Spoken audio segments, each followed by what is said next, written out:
오늘 제목은 유언적 기도 교훈이라고 하는 제목입니다.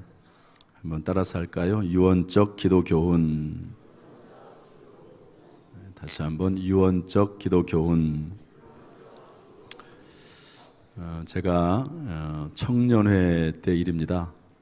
이전에도 좀 말씀드린 것 같은데 청년회 모임을 토요일 날 가졌는데 행사가 뭐였냐면 이제 유언 쓰기 행사가 있었습니다. 그래서 이제 유언을 잘 쓰고 나서 편지를 붙였는데 수신자, 발신자 제 이름, 수신자 제 이름. 좀 편지가 이상하죠? 발신자도 저고 수신자도 저니까 이거 잘못하면 이거 좀 이상하게 생각을 하겠다 생각이 들어서 밑에다가 뭐라고 이렇게 별 표시를 하고 썼냐면 본인 외에는 절대 열어보지 마십시오 이렇게 썼어요. 그래서 집으로 보냈습니다. 그런데 그 말을 쓴 게 잘못된 것 같아요. 본인 외에는 절대 열어보지 말라고 그랬는데 이상하잖아요. 수신자도 발신자도 똑같고 또 열어보지 말라고 하니까 부모님이 그걸 열어보셨어요. 열어보지 말라고 하면 말아야 되는데 궁금하니까 열어보셨어요. 열어보니까 그 안에 뭐가 있냐면 유언이 들어가 있는 거예요. 제가 아주 진지하게 썼거든요. 제가 청년회 회장도 맡고 이러면서 교회 일은 그래도 열심히 하려고 하고 진지하게 썼는데 거기에 보면 이제 죽는다는 얘기가 나오고 다시 살게 되면 혹시 기회가 되면 어떻게 살겠고 이런 내용들이 쭉 나오니까 얼마나 부모님 입장에서 걱정이 됩니까? 그래가지고 학교로 전화를 했어요. 제가 그때 대학 다니고 있었는데 도서관에서 공부를 하고 있는데 친구들이 찾아왔어요. 그러면서 야, 너 교수님이 지금 찾는다고, 너희 부모님이 학교에다 전화해가지고 교수님 찾고 그리고 너 잘 있냐고 살아있냐고 그래가지고 지금 난리가 났다고, 너 빨리 한번 가보라고, 너 괜찮냐고 그러면서 저는 아무것도 모르고 열심히 공부를 하고 있는데 연락이 왔더라고요. 여러분도 한번 유언을 한번 써보세요. 유언을 쓰면은 어떤 일이 생기냐면 과거를 되돌아보게 됩니다. 과거를, 지금 내가 살아온 길이 잘 살고 있는지 또 잘 살아왔는지. 제가 저의 유언은 청년 때 제가 얼마나 많은 죄를 졌겠습니까마는 지은 죄들, 잘못한 것들, 더 열심을 내지 못했던 것들, 이런 것들이 다 기록이 되더라고요. 그리고 후회가 된다고 그런 내용도 쓰고 아무튼 그런 내용들 썼습니다. 한번 여러분들 지금 한번 돌아보세요. 나의 지금 가고 있는 그 길이 잘 가고 있는 길인지, 아니면 어떤 하나님의 또 어떤 섭리가 있는지 한번 생각해 보시면 좋을 것 같습니다. 어쨌든 유언의 그 편지를 저희 부모님이 읽어보고 나서 그렇게 걱정을 하고 염려를 하고 학교에까지 연락을 해가지고 호들갑은 아니죠. 소란을 피운 그 이유가 뭘까요? 이유는 간단합니다. 유언이기 때문에 그래요. 유언이라고 하는 것은 중요합니다. 진중하고요, 가치가 있고 비중이 큽니다. 오늘 성경에 있는 말씀이 놀랍게도 예수님의 유언과도 같은 말씀이고 그리고 행동이라고 볼 수가 있습니다. 예수님께서 30살까지는 29살 요 정도까지는 이제 부모님하고 같이 지내셨다가 30살부터 33살까지 공생의 생활을 3년에서 한 4년 정도 하셨습니다. 그때 예수님께서 이제 4번의 유월절 명절을 치르게 되는데요. 유대인들은 다 명절이 되면 이제 예루살렘 성전 있는 곳으로 가지 않습니까? 그런데 예수님께서 마지막 4번째 유월절에 예루살렘에 입성하십니다. 일요일입니다. 그리고 나서 목요일 날 예수님이 십자가에 달려 운명하시죠. 가룟 유다의 배신에 의해서 예수님이 붙잡히시고 그리고 십자가에 달려서 머리에 가시관을 쓰시고 온몸에 채찍에 맞으시고 양손과 발에 못에 박히시고 가슴에 창이 찔리시고 그리고 우리의 죄를 대신해서 십자가에서 피 흘려 돌아가시게 됩니다. 제자들은 이 사실을 몰라요. 그러나 예수님은 마음속에 이제 오늘 밤 붙잡힌다. 그리고 내일이 되면 재판을 받아서 십자가형에 처지고 죽는다 하는 것을 예수님은 아시는 거지요. 그때 예수님은 무엇을 하셨냐? 그 순간에, 죽음을 앞에 둔 그 순간에 예수님은 감람산의 겟세마네라고 하는 곳에 올라가셔서 기도를 하셨습니다. 죽음을 앞에 둔 예수님의 기도 모습과 기도에 대한 말씀은 따라서 유언적 언어의 비중과 장엄함이 있습니다. 일반적인 언어가 아닙니다. 예수님의 오늘 이 적어도 이 짧은 이 본문의 말씀 속에서는 예수님이 기도에 관한 유언적인 교훈을 주시고 있다 하는 것을 알 수가 있습니다. 한번 따라서 합시다. 유언적 기도 교훈. 그래서 오늘 이 말씀을 들으면서요, 이것이 그냥 단순한 말씀이 아니고 예수님의 유언과도 같은 말씀이다 하는 생각을 가지고 같이 말씀을 나누도록 하겠습니다. 먼저 39절 말씀 같이 읽겠습니다. 39절 시작. 예수께서 나가사 습관을 따라 감람산에 가시매 제자들도 따라갔더니, 예수님께서는요 습관적으로 감람산에 가셨습니다. 그런데 감람산에 가신 것은 기도하러 가신 거거든요. 따라서 습관적으로 감람산에 갔다는 말은 습관적으로 예수님께서 기도했다는 말입니다. 이 말은 다시 말해서 예수님은 기도가 습관이 되어야 된다고 마지막 순간까지 우리에게 가르치고 있는 내용입니다. 습관은 제2의 천성이라고 합니다. 그런데 사람의 타고난 성품인 제1의 사람의 그 성품이 있죠. 제1의 속성이 있습니다. 그런데 습관은 그 제1의 타고난 성품을 파괴한다고 그렇게 되어 있습니다. 다시 말해서 사람이 악한 습관을 가지고 있으면 아무리 선한 마음을 가지고 있어도 그 사람이 악한 길로 들어갈 수밖에 없는 그런 경우가 생기고, 그리고 습관을 잘 들이면 그 사람이 결국에는 좋은 길로 들어서게 된다 하는 그런 말씀입니다. 그러므로 사람이 습관을 참 잘 들여야 돼요. 사람이 보면은 결국에는 악한 습관 때문에 망합니다. 또 어떤 사람은 그 습관이 선하고 좋은 습관을 들여서 흥하게 되는 경우가 많이 있습니다. 지난 주일날 저녁 중보기도팀 연말 모임이 있었습니다. 우리 저녁기도회가 한 1년 반 동안 꾸준하게 월요일, 화요일, 목요일, 토요일 이렇게 진행이 됐거든요. 처음에는 4명 정도로 시작을 했습니다. 두 부부가. 그런데 하는 중간에 얼마나 많은 어려움이 있었는지 몰라요. 2명이서 기도회를 하기도 하고, 그러다가 1년 6개월 정도 지나니까 한 10명 정도가 저녁 기도회를 모여서 하게 됐습니다. 그 팀장님이 계신데 그 팀장님이 지난 주일날 다 불러 모아가지고 식사를 좀 사겠다고 그러시는 거예요. 사실은 그분이 수고를 제일 많이 하셨기 때문에 식사를 오히려 대접을 해야 됩니다.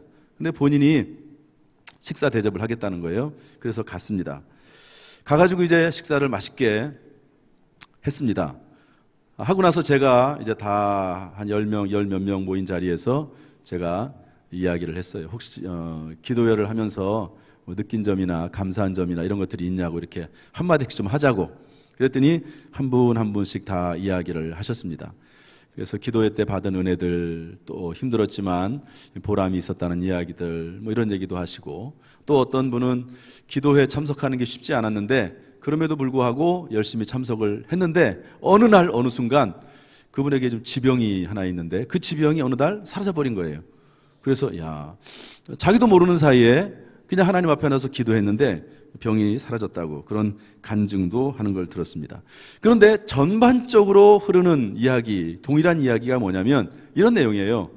기도회 시간을 정하고 그 기도회 시간에 나와 있는데 그것이 얽매이는 것 같은데 그 얽매이는 것이 복이다, 이런 얘기를 하더라고요. 얽매이는 게 복이다. 여러분, 저녁에 9시에 매일 나와서 기도하는 게 얼마나 어렵겠습니까? 쉽지 않습니다. 그런데 얽매이는 거예요. 왜 얽매입니까? 숫자가 별로 많지 않아요. 주일날은 많은 성도들이 와서 예배를 드리니까 나 한 명 빠져도 되겠지, 그럴 수 있지만 그 자리에는요, 뭐 많이 와야지 한 10명 정도 앉아 있는 거예요. 그런데 빠지면 금방 드러나고 또 기도 인도하는 분이 얼마나 힘들까 이런 생각도 하고 그러니까 반절 정도는 얽매여 있는 겁니다. 그래서 기도에 나왔는데 기도에 나와보니까 은혜가 되고 기도에 나와보니까 하나님 앞에 기도하게 되고 또 하나님의 음성을 듣고 하나님의 뜻을 발견하고 힘을 얻고 그렇게 됐다 하는 것을 얘기를 하면서 얽매이는 게 복이다 하는 얘기를 하는 걸 들었습니다. 여러분, 연을 날리면 이제 날릴 때 연줄이 있기 마련이죠. 그런데 그 연줄이 불편하죠, 연한테는. 그러나 그 연줄이 끊어지는 순간 그 연은 자유롭게 날아갈 것이라고 생각이 되지만 그게 아니고요, 그 연줄이 끊어지는 순간 그 연은 끝장나는 겁니다. 어느 구석에 날아가가지고 처박혀가지고요, 연의 기능을 상실하고 그 순간부터는 아무 날아다닐 수도 없는. 그래서 이 무언가에 얽매여 있다고 하는 것은 이것은 나쁜 게 아닙니다. 우리가 주일날 이렇게 나와서 예배드리는 것, 이것이 얽매이는 거라고 생각할 수 있어요. 그러나 그것이 아니고 하나님이 우리를 사랑하셔서 우리에게 은혜를 주시기 위해서 하나님께서 우리 자리에 불러주신 줄로 믿습니다. 그러므로 기도도 마찬가지라는 거예요. 기도가 습관이 되어야 됩니다. 기도하는 것이 내 몸에 배워야 된다는 것이죠. 우리 사도행전 3장 1절 말씀 한번 읽어보겠습니다. 다 같이 사도행전 3장 1절 시작. 제9시 기도 시간에 베드로와 요한이 성전에 올라갈세. 베드로와 요한은 제9시는 뭐냐면 오늘날로 말하면 오후 3시입니다. 오후 3시만 되면 어김없이 성전에 올라가서 기도했다는 거예요. 기도 시간을 딱 정해놨습니다. 여러분, 뭐든지요, 특별히 기도가 더 그러는데요, 먼저 시간을 떼어놓지 않으면 기도하기가 참 어렵습니다. 중요한 것은 먼저 시간을 떼어놔야 돼요. 우리가 하나님 앞에 드리는 11조도 먼저 떼어나지 드려야지, 그러지 않으면 드릴 수가 없습니다. 기도 시간도 그 바쁜 시간 중에 어떻게 시간을 내서 하나님 앞에 나오겠습니까? 먼저 딱 시간을 떼어놓고 이 시간은 하나님의 시간이다라고 정해놔야 되는 것이죠. 우리 다니엘서 6장 10절 말씀 한번 읽어보겠습니다. 다 같이 시작. 다니엘이 이 조서에 왕의 도장이 찍힌 것을 알고도 자기 집에 돌아가서는 윗방에 올라가 예루살렘으로 향한 창문을 열고 전에 하던 대로 하루 3번씩 무릎을 꿇고 기도하며 그의 하나님께 감사하였더라. 다니엘은 포로로 잡혀온 사람입니다. 물론 이제 그 포로로 잡혀온 나라에서 정말 하나님의 은혜로 총리가 돼가지고 온 나라를 다스리는 사람이 되긴 했지만 그러나 고국으로는 돌아갈 수가 없는 거지요. 그래서 기도할 때 창문을 열어놓고 예루살렘으로 향한 창문을 열어놓고 성전이 있는 창문을 열어놓고 그곳에서 하나님을 향해서 기도했던 것을 볼 수가 있습니다. 그런데 여기 보면 뭐라고 되어 있죠? 하루에 몇 번씩? 하루에 3번씩 시간을 떼어놓고 하나님 앞에 기도하는데 뭐라고 기도했습니까? 그의 하나님께 감사했더라 그랬습니다. 어떤 분들은 기도할 제목이 없습니다 이러는 분이 계세요. 그러나 기도할 제목이 없는 게 아니고 평소에 하나님 앞에 기도하지 못하는 습관이 안 돼서 그러는 거죠. 뭐 편해서 그럴 수도 있긴 할 겁니다. 그런데 성 프란시스라고 하는 분이 계십니다. 그분이 기도원 운동을 하고 수도원 사역을 하는 아주 유명하신 분인데, 훌륭하신 분인데 그의 제자들이 많이 있습니다. 우리 스승님은 과연 뭐라고 기도하시나 하는 것을 한번 들어봤어요. 그랬더니 프란시스가 한 1시간 정도 기도를 하고 앉아 있는데요, 뭐라고 하냐면 처음부터 끝까지 하나님 앞에 하는 말은 감사합니다, 감사합니다, 감사합니다, 이런 말만 하는 거예요. 이래서 감사하고 저래서 감사하고 아무튼 하나님 앞에 감사만 하는 거예요. 현재 지금 잘 되고 있는 것도 감사하고 잘 되고 있지 않은 것도 감사하고, 잘 되는 것은 잘 되기 때문에 감사하고 잘 되지 않은 것은 하나님께 뜻이 있을 거라고 생각을 하고 믿음으로 감사하고 계속 감사만 하는 거예요. 감사만. 여러분, 기도의 결과는요, 기도의 결국은요 감사입니다. 기도의 내용 중에 항상 들어가야 될 것은 뭐냐면 결국 감사입니다. 여러분, 기도가 이렇게 습관이 돼야 된다. 기도하는 것이 몸에 배어야 된다. 이것이 예수님께서 우리에게 알려주고 있는 유언적 기도 교훈입니다. 두 번째, 우리 40절 말씀 한번 읽어보겠습니다. 40절 시작. 그곳에 이르러 그들에게 이르되 예수되 유혹에 빠지지 않게 기도하라 하시고. 두 번째 내용은 기도하지 않으면 유혹에 빠진다는 겁니다. 한번 따라서 합시다. 기도하지 않으면 유혹에 빠진다. 왜 유혹에 빠질까요? 사탄 마귀가 활동하고 있기 때문에 그렇습니다. 베드로전서 5장 8절 한번 읽어볼까요? 다 같이 시작. 근신하라 깨어라 너희 대적 마귀가 우는 사자같이 두루 다니며 삼킬 자를 찾나니. 너희 대적 마귀, 마귀는요 영물입니다. 타락한 천사장이에요. 루시엘이라고 하는 하나님 앞에 찬양을 드리는 천사장이 하나님을 배신하고 타락해서 사탄 마귀가 됐습니다. 루시퍼가 됐습니다. 그때 함께 하나님을 배반하고 이 땅에 내려온 귀신들의 무리가, 그 천사들의 무리가 있는데 그 천사들의 무리를 귀신이라고 합니다. 눈에 보이지는 않지만 실제이며 실체입니다. 그런데 사탄 마귀와 귀신들이 우는 사자와 같이, 여러분 동물의 왕국이나 동물의 세계를 보면 이 짐승들이, 맹수들이 울부짖는 그런 모습 가끔 보시죠? 막 그냥 입을 벌리고 그 긴 이빨을 드러내고 으르렁거리는 그런 것처럼 두루 다니면서 삼킬 자를 찾는다는 거예요. 그 동물의 세계를 보면 어떻게 되어 있습니까? 사자나 호랑이들이요 노리고 있습니다. 그런데 누구를 노리죠? 무리에서 이탈한 거, 그 다음에 새끼들, 이런 것들을 노려요. 그러다가 빠른 속도로 달려가가지고 낚아챕니다. 그런데 사탄 마귀도 마찬가지예요. 교회 내에 무리를 벗어난 사람들이 있습니다. 믿음의 그 범위를 벗어난 사람들이 있습니다. 그리고 믿음이 연약하고 믿음이 성장하지 않는, 자꾸 세상으로 향하는 그런 사람들이 있어요. 그러면 그것을 노리고 있다가 붙잡는 겁니다. 사탄 마귀가. 이렇게 마귀가 활동하고 있기 때문에 유혹에 빠집니다. 예를 한번 들어볼까요? 가룟 유다 보겠습니다. 요한복음 13장 2절 말씀 같이 읽어보죠. 시작. 마귀가 벌써 시몬의 아들 가룟 유다의 마음에 예수를 팔려는 생각을 넣었더라. 13장 27절 시작. 조각을 받은 후 곧 사탄이 그 속에 들어간지라. 이에 예수께서 유다에게 이르시되 내가 하는 일을 속히 하라 하시니. 마귀하고 사탄은 같은 말입니다. 마귀는 한국말이고 사탄은 영어입니다. 마귀가 벌써 예수님을 팔아넘길 생각을 가룟 유다의 마음속에 집어넣은 겁니다. 여러분, 사람의 생각과 마음은 영적인 전쟁터고 싸움터입니다. 마음속에 항상 싸움이 있습니다. 사탄 마귀가 악한 길로 우리를 들어서게 하려고 하는 악한 생각을 집어넣어주고, 그러나 하나님은 성령을 통해서 우리에게 선한 생각을 집어넣어 주는 것이죠. 아마 오늘도 이 자리에 나오면서 상당히 많은 영적인 싸움을 하고 나오신 분이 혹시 있을지 몰라요.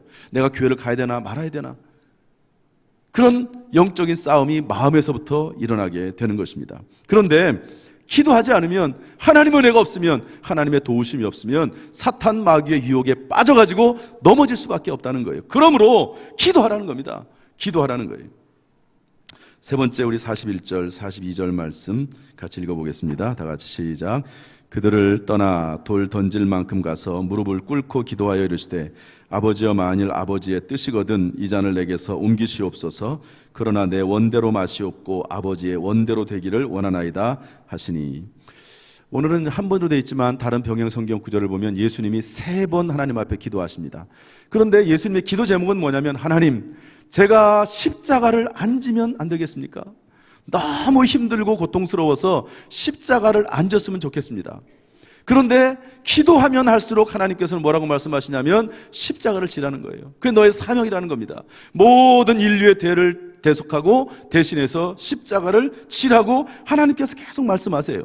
3번 기도하는데도 하나님께서 말씀하십니다. 그래서 그 하나님의 뜻을 완전히 확인하게 됩니다. 기도는 뭐냐? 하나님을 설득시키는 시간이 아니라 하나님의 거룩하고 온전하신 뜻을 이해하고 확인하는 시간입니다. 어떤 종이 있는데요, 하루 종일 열심히 일을 했습니다. 그리고 나서 그 성과가 좋아가지고 주인에게 찾아가서, 주인님, 제가 하루 종일 열심히 일해가지고 이런 결과를 얻었습니다. 얘기를 했더니 주인이 하는 말이 화를 버럭내면서, 너 어디가 있었냐고, 내가 그렇게 찾았는데 네가 지금 이 일하고 있을 때냐고, 내가 지금 너에게 지시할 사항이 있는데 그 일은 안 하고 딴 일만 하고 있다고, 그러면서 칭찬하는 게 아니라 혼을 냈습니다. 여러분, 중요한 것은요, 내가 얼마나 열심히 일을 하느냐가 중요한 게 아니고 내가 무엇을 하느냐, 하나님이 원하는 일을 하느냐가 중요한 겁니다. 그래서 열심히 달려가는 게 중요한 게 아니라 방향이 중요합니다. 방향이. 제가 뭐 가끔 얘기하죠. 열심히 밤을 새도록 열심히 일을 하고 있습니다. 그런데 그 사람의 직업이 뭐라고요? 도둑이에요, 도둑. 그러면 밤새도록 열심히 일하는데 무슨 소용이 있습니까? 그러므로 방향이 중요합니다. 하나님의 뜻을 이해하며 확인하는 것이 기도 시간임을 깨달으시길 바랍니다. 43절 말씀 네 번째로 읽겠습니다. 43절 다 같이 시작. 천사가 하늘로부터 예수께 나타나 힘을 더하더라. 기도 시간은 천사가 돕는 시간입니다. 사탄, 마귀, 귀신도 있지만요, 하나님의 명령을 받아서 일하는 천사도 분명히 존재한다고 성경은 말씀하고 있습니다. 그런데 그 천사가 뭐냐면요, 우리 히브리서 1장 14절 말씀 읽어보겠습니다. 다 같이 시작. 모든 천사들은 섬기는 영으로서 구원받을 상속자들을 위하여 섬기라고 보내심이 아니냐. 천사들은 섬기는 영입니다. 구원받을 상속자들, 우리입니다. 예수 믿고 구원받아 하나님의 자녀가 된 사람입니다. 여러분, 우리가 기도할 때 천사들은 열심을 다해서 강력하게 우리를 위해서 일하십니다. 우리를 돕습니다. 영과 혼과 육의 역사에서 기도할 때 도우는 역사가 천사들의 도움이 나타나는 줄로 믿습니다. 여러분, 하나님의 말씀을 믿으세요. 기도 시간은요, 힘을 얻는 시간이에요. 기도할 때 두려움이 떠나가고, 그리고 기도할 때 절망과 좌절에서 소망을 발견하게 되고, 기도할 때 하나님의 영이 역사에서 새로운 능력이 생기게 되는 줄로 믿습니다. 마지막 다섯 번째로 우리 44절 말씀 읽어보겠습니다. 44절 시작. 예수께서 힘쓰고 더욱 애써 간절히 기도하시니 땀이 땅에 떨어지는 핏방울같이 되더라. 예수님은 3번 기도하셨는데요, 그때마다 힘쓰고 애써 더욱 간절히 기도하는데 땀이 떨어지는데요, 핏방울 정도로 아주 진액을 쏟듯이 하나님 앞에 기도했다는 겁니다. 하나님의 뜻을 분명히 이해했을 텐데 왜 그렇게 기도했을까요? 너무 힘든 거예요. 하나님의 뜻은 분명히 알아서 하나님의 뜻대로 행해야 될 것은 알겠는데, 그 하나님의 뜻대로 행해야 되는 그 마음의 확신, 그 다음에 그 하나님의 뜻대로 행할 수 있는 힘과 능력이 없는 겁니다.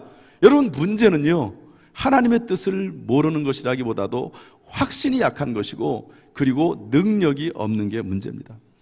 제가 모태신앙입니다. 어머니 뱃속에서부터 신앙생활을 했어요. 저희는 저희 할머니 때부터 제까지 3대, 우리 아이들까지 하면 4대가 이제 예수를 믿는 거죠. 그런데 이제 모태신앙으로 신앙생활을 열심히 하다 보니까 어느 날 저에게 어떤 생각이 드냐면, 목회를 해야 되겠다, 신학대학을 가야 되겠다, 주의 종이 돼야 되겠다 하는 그런 마음이 들었어요.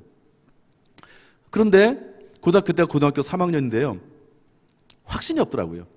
하나님이 정말 나를 부르셨나? 내가 주의 종이 되고 신학을 해야 되나? 확신이 없더라고요. 그리고 확신이 흔들리기 시작을 하면서 한 번도 생각 안 해봤던, 하나님이 정말 계신가? 하는 이런 질문까지 막 머릿속에 들어오는 거예요. 그래가지고 도저히 그런 마음을 가지고는 뭐 신학대학을 들어갈 수 없겠더라고요. 그래서 그만뒀습니다. 그리고 일반 대학에 들어갔죠. 대학에 들어가가지고 이제 열심히 또 뭐 신앙생활도 하고 교사도 하고 그러고 있는데, 그러면서도 마음속에 또 그 부담감은 있고 또 갈등도 있고 그렇습니다. 그런데 대학교 3학년이 됐습니다. 좋은 선배 하나를 만나서 성경 공부를 했어요. 그런데 성경 공부하는 중에 히브리서 3장 4절, 집마다 지은이가 있으니 만물을 지으신 이는 하나님이시라. 아, 그렇구나. 온 우주 만물을 보면 하나님이 계시는 것을 알 수 있구나 하는 것을 제가 믿어졌어요. 깨달아졌어요. 그리고 나서 철학기도회 때, 제가 대학 철학기도회를 가거든요. 대학생 때부터, 청년 때부터. 그런데 철학기도회 가서 기도를 하고 있는데, 성령이 임하더라고요. 성령의 세례를 받고 성령의 충만함을 받고 하나님의 영이 저한테 임하더라고요. 그리고 나서 제가 신학을 결심을 했습니다. 내가 목회를 해야 되겠다, 대학원을 가야 되겠다, 그런 생각을 했습니다. 확신이 생긴 거죠. 확신이. 제가 확신을 가지고 이제 있을 때는 뭐 순교할 각오를 하고 있는 거죠. 저는 목회를 한다는 것은, 주의 종이 된다는 것은 순교하는 거라고 생각을 했습니다. 주님의 일을 하다가 죽게 되면 죽어야지, 주님의 나라 영광을 위해 일하다가, 그런 생각을 했어요. 그런데 막상 제가 신학교를 간다고 했더니 누가 반대하냐면 저희 장로님, 권사님이신 저희 아버지하고 어머니가 반대하시더라고요. 안 된다는 거예요. 너 왜 그러냐? 너 취직도 한 아이가 그때 4학년이거든요. 취직까지 해가지고 그런데 무슨 열심히 일을 해가지고 평신도로 성도로서 교회를 섬기면 되지 무슨 신학교를 간다고 하느냐. 왜냐하면 그 당시에는요 목사님들이 고생을 많이 했습니다. 물론 지금도 마찬가지긴 하지만 특별히 그 당시에는 먹는 것 때문에 그 당시에 저희 목사님이 교회를 개척해가지고 그때까지 와가지고 교회를 잘 건축하고 건축을 3번 했습니다. 그런데 먹을 게 없어가지고 라면 부스러기 주워다가 드시고요. 그리고 다른 사람들이 김장김치 하면 남는 그런 것들 있잖아요. 그런 거 주워다가 드시고 그랬습니다. 그런 걸 옆에서 다 보고 계셨기 때문에 목회하지 말라는 거예요. 저는 그 당시에는 그런 것만 목회 어려움인 줄 알았어요. 그런데 그게 아니더라고요. 그리고 나중에 알았더니 저희 그때 담임 목사님도 그런 어려움이 있었더라고요. 목회하면서 건축을 하면서 3번 하면서 얼마나 많은 고난을 당했는지 모르고 그리고 성도들로 인해서 뭐 이런저런 성도들이 얼마나 많습니까? 그런 일을 당하고 엄청난 고난을 당했더라고요. 나중에 제가 이제 그 목사님 만나고 이러면서 그런 것들을 알게 됐습니다. 아버님이 반대예요. 그때 이제 제가 우리 아내하고 데이트하고 이제 서로 사귀고 있었는데요. 저희 아내가 반대하더라고요. 자기는 사모의 은사가 없기 때문에 나는 안 된다고. 만약에 신학 가려고 하면 나는 결혼을 못 하겠다고. 그러는 거예요. 참. 그래가지고 제가 뭐라고 이렇게 했습니까? 내가 너를 포기할지언정 신학을 포기할 수는 없다. 하나님이 그 마음을 아셨는지 결혼하게 하셔가지고 지금 잘 살고 있습니다. 그때 저희 장인 장모님 되실 분이 반대했습니다. 이유는 똑같습니다. 그런데 제 마음속에 이미 확신이 있잖아요. 하나님의 은혜가 있고 성령이 있고 또 하나님의 능력을 계속 부어주시니까 뭐 주님을 위해서 내가 순교까지 하겠다고 그러고 나섰는데 뭐 그런 뭐 목회 어려움이 있다고 해가지고 제가 그만두겠습니까? 거기서 포기할 일이 아니죠. 그래서 이제 목회를 하고 지금까지 오게 됐습니다. 중요한 것은 확신과 능력이에요. 내 마음에 하나님의 말씀과 기도하는 가운데 하나님 주시는 확신이 있는 것이 중요합니다. 우리 사무엘상 1장 17절 18절 말씀 한번 읽어볼까요? 다 같이 읽어보죠. 시작. 엘리가 대답하여 이르되 평안히 가라. 이스라엘의 하나님이 내가 기도하여 구한 것을 허락하시기를 원하노라 하니 이르되 당신의 여종이 당신께 은혜 입기를 원하나이다 하고 가서 먹고 얼굴에 다시는 근심빛이 없더라. 한나가 아들을 달라고 기도했는데 얼마나 많이 기도했겠습니까? 그런데 어느 날 엘리 제상이 와가지고 축복해줬어요. 그런데 그날은 이상하게 마음에 확신이 들고 근심이 다 사라지는 거예요. 그러고 나서 근심빛이 없어지고 음식을 먹고 그리고 하나님이 아들을 주시는 것을 볼 수가 있습니다. 하나님께서 우리에게 은혜 베풀어 주셔서 간절히 기도할 때 확신과 능력을 허락하시기를 주님의 이름으로 축복합니다. 마지막 45절 46절 읽겠습니다. 다 같이 시작. 기도 후에 일어나 제자들에게 가서 슬픔으로 인하여 잠든 것을 보시고 이르시되 어찌하여 자느냐 시험에 들지 않게 일어나 기도하라 하시니라. 예수님이 3번 기도하고 오시니까 제자들은 자고 있어요. 왜 자고 있냐면 슬퍼서 울다가 자고 있는 겁니다. 제자들은 어떤 생각을 하냐면 이제 예루살렘에 들어왔기 때문에 예수님이 정말 이 나라를 위해서 무언가 하시고 권력을 잡고 왕이 되고 그런다고 생각을 했어요. 그런데 이상하게 예수님께서 통곡으로 기도하시고 겟세마네에서 하나님 앞에 기도하는 모습을 보고 다 슬픈 거예요. 자기들이 뭔가 예수님의 오른쪽 왼쪽에 앉아가지고 나라를 다스리는 중요한 자리에 있을 거라고 생각을 했는데 그렇지 못한 것이 마음에 슬픈 겁니다. 그런데 예수님은 그때 뭐라고 말하죠? 어찌해서 자느냐 시험에 들지 않게 일어나 기도하라 말씀하십니다. 여러분 슬퍼할 시간이 있으면 기도하십시오. 따라합시다. 슬퍼할 시간에 기도하자. 슬퍼할 시간에 기도하자. 우리가 염려를 한다고 해서 성경 말씀에 있는 그대로 키가 한 자가 더 잘하는 것이 아닙니다. 아무것도 염려하지 말고 염려할 시간에는 아무것도 염려하지 말고 오직 모든 일에 기도와 간구로 너희 구할 것을 감사함으로 하나님께 아뢰라. 그러면 모든 지각이 뛰어난 하나님의 평강이 너희 마음과 생각을 지키신다고 말씀하고 있습니다. 교회 다닌다고 모든 것이 형통하고 문제가 전혀 없다는 것은 진실이 아닙니다. 단지 기도하면 문제가 왔다가 제 기능을 다하지 못하고 사라지는 것뿐입니다.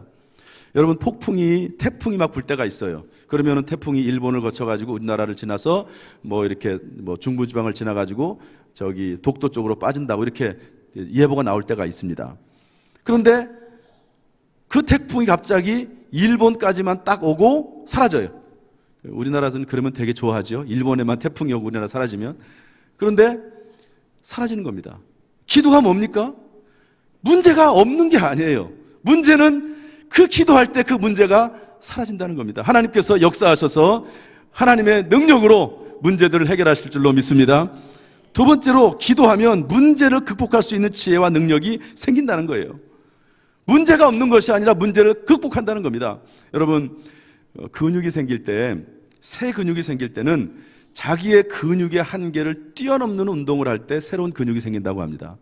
여러분, 사람이 선한 습관이 될 때는 그 잘못된 습관을 이길 수 있는 그 한계점을 뛰어넘는 작업이 필요한 것이죠. 그냥 새 근육이 생기는 게 아닙니다.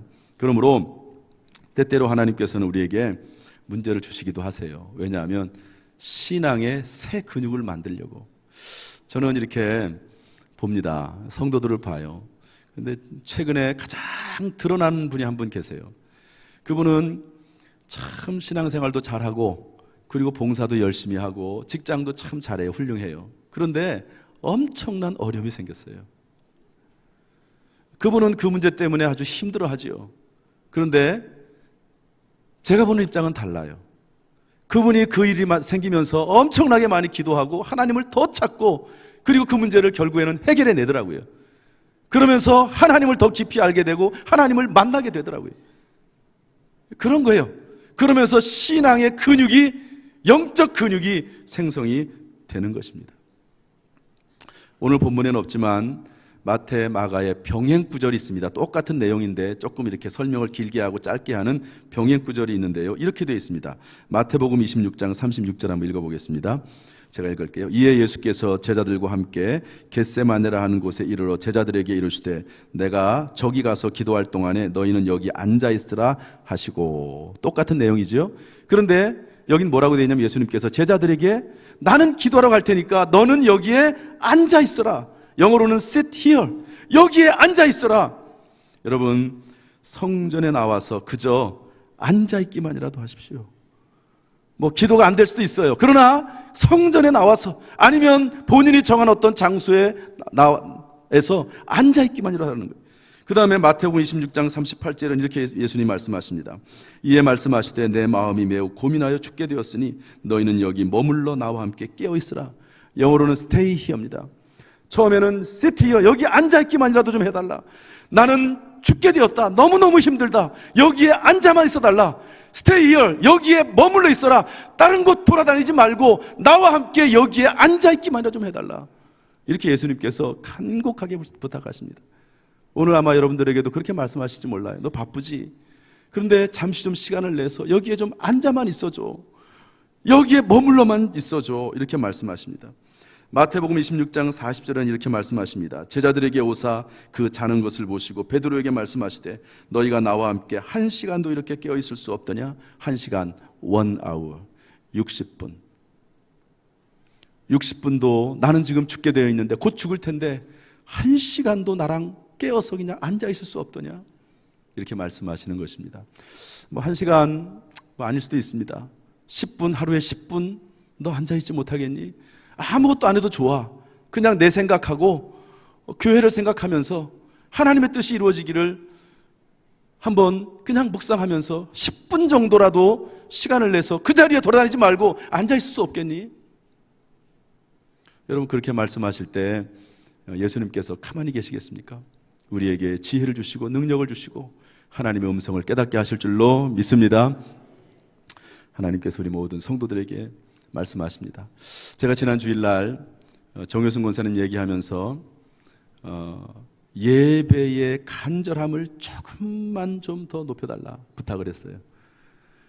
정효승 권사님 뭐 다 아시잖아요. 암에 걸려서 얼마나 힘들어 하십니까? 그런데 그 몸을 가지고 예배 한번 더 드리고 싶어서 예배의 간절함을 조금만 더 높여달라. 오늘 제가 이렇게 부탁합니다. 기도의 간절함을 조금만 더 높여달라. 기도의 간절함을. 하나님께서 우리에게 기도의 영을 부어주시기를 주님의 이름으로 축복합니다. 기도하겠습니다.